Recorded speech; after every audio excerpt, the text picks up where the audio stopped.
tiền có quẻ tiền sẽ liệm tế sẽ tụi nhàn màn soi phế ô pin liều phàm tế tụ xin ca chúa bùa hề chế tụ mặn ca nghìn chế tụ của chế chia phải bỏ làm ta tao na tuồng mùi chế ô cha lì cho với sinh hùng chế chấm tin ơi liều phàm chế tụ khu khoa win tua hồ mà chế khuya vô bè phình ơi tòng hùng chế tụ khu chạm chín chế tụ chạm chín sẽ chẳng sai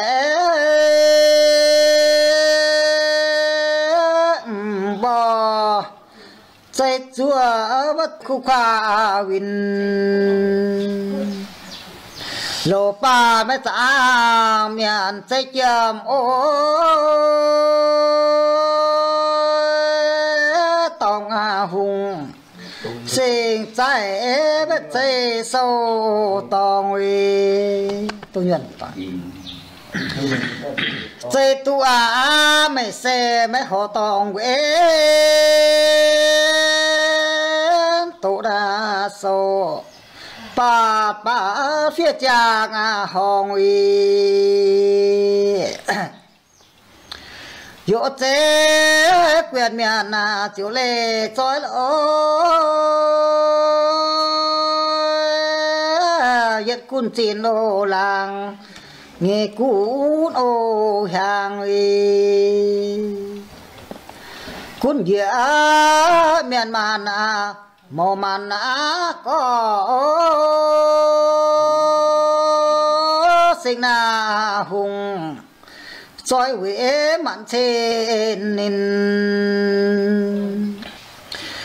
dầu hồ mới xuất na sẽ hành thiên địa còn suy tàng liều mò mãn ô chín sinh hồn cho chấm lán tía chết na chín bết màn áng thế nín sang giữa lúa nam phui lúa nhô ôi lúa nam lúa nhá các chàng là lo chiên đi bồn giờ bé giờ bé chuồng lúa chun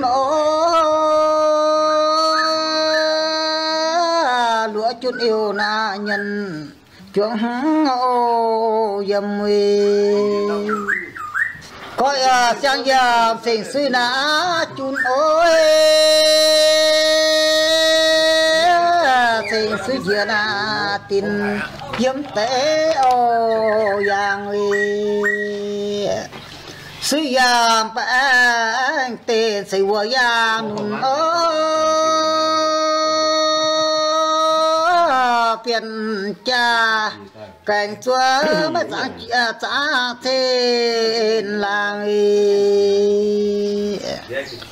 có giang tiền suy na chun thiên suy giờ na tin yếm tế yang phê thọ sẽ na phiền miền cao thiên suy theo na cha mình phi ngã khúc kiều ngò mấy giờ nam giang chun ôi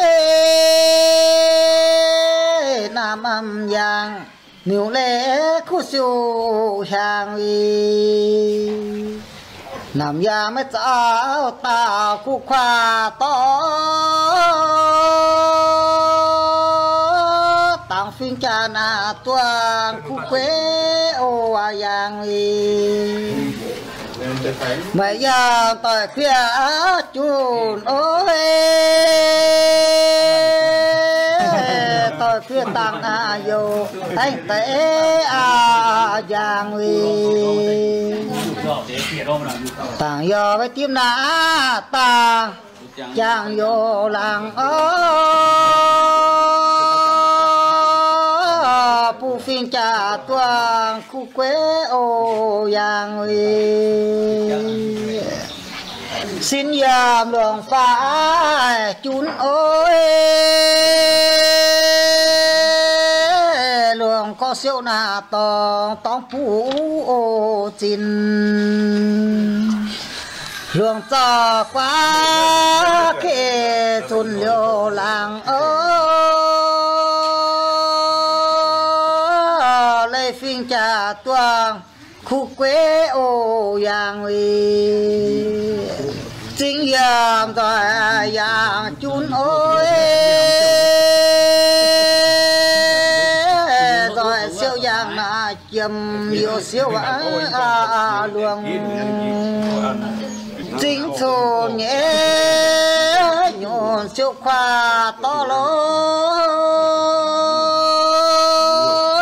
tổ phiên khoa què miễn dỡ hùng uy chính giang rồi giang chun ôi dây mười rồi phản địa vô làng phá địa sen kiều linh làng ôi tan cha qua to ai qua na liều chung gia còn vô chun ô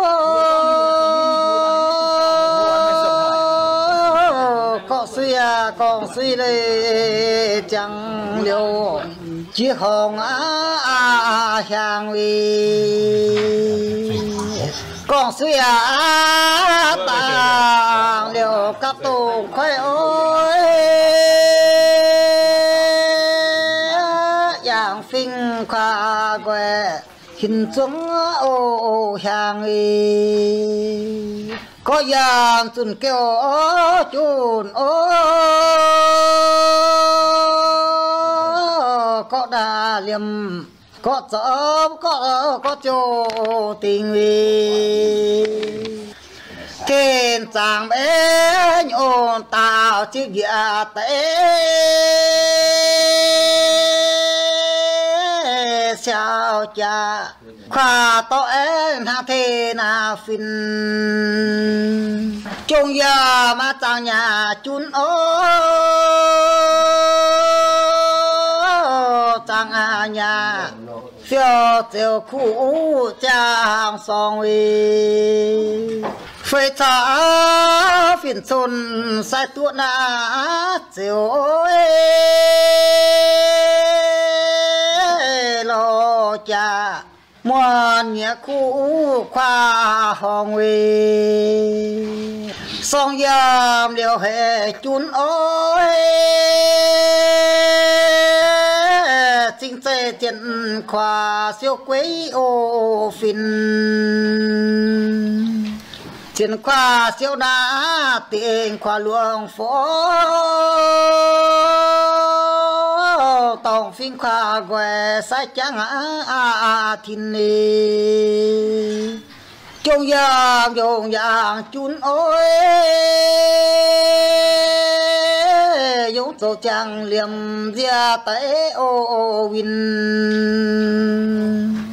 dũng tổ khoa què to kít na trái hùng cha muôn nhẹ cũ gia phin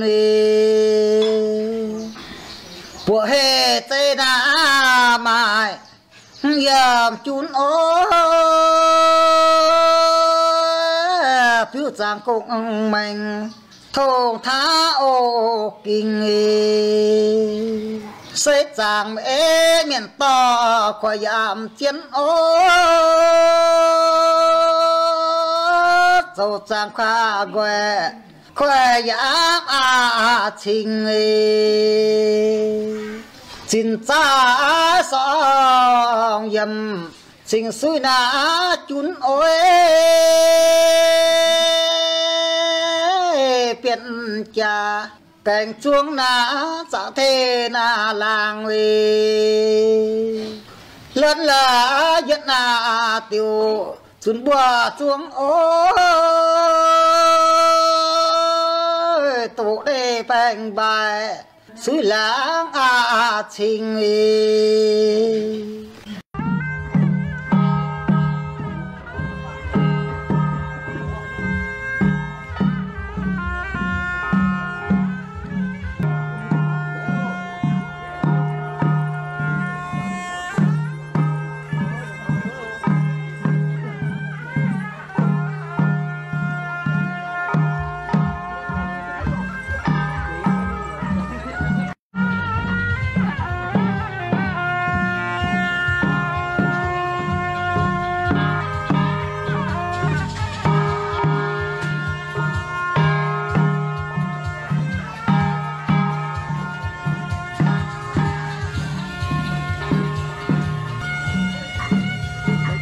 dần dần tiến vào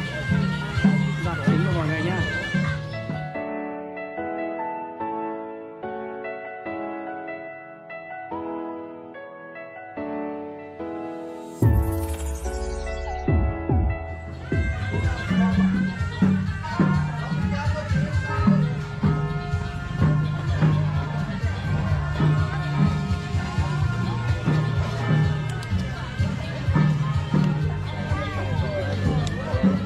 Đây mọi người nghe, bây giờ chúng ta đang làm cái lễ chút xíu là cô dâu sẽ bắt đầu bước vào cửa mọi người nhé.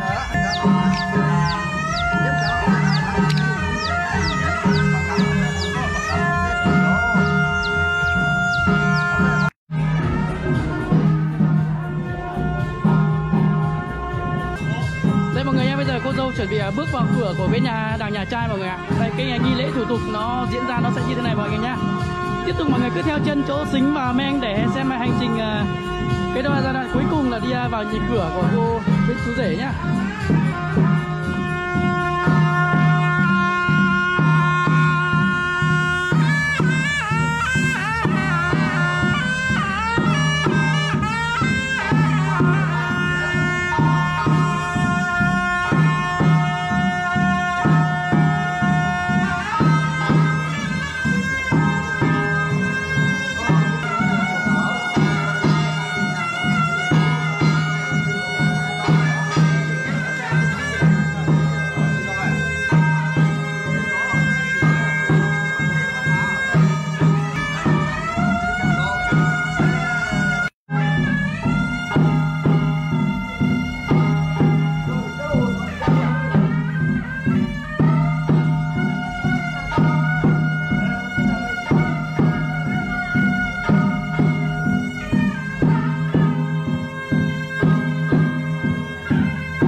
Đấy mọi người, thủ tục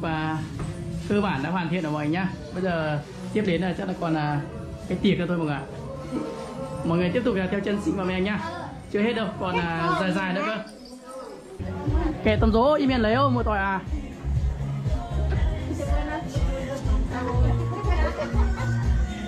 Đấy, đây mọi người nha. Thủ tục nó phải thế mọi người ạ. Đây là cái bếp gian chính của gia đình, cho nên là cô dâu trước khi mà đến nhà chồng phải làm đủ cái thủ tục.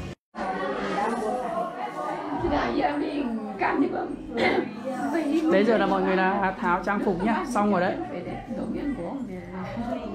Suốt cái hành trình từ nhà gái sang bên này đến giờ đã kết thúc mọi người ạ. Bây giờ cô dâu cũng tháo cái chùm cái đầu như hôm qua mình đã nói ở phần bên đằng nhà gái mọi người nhá.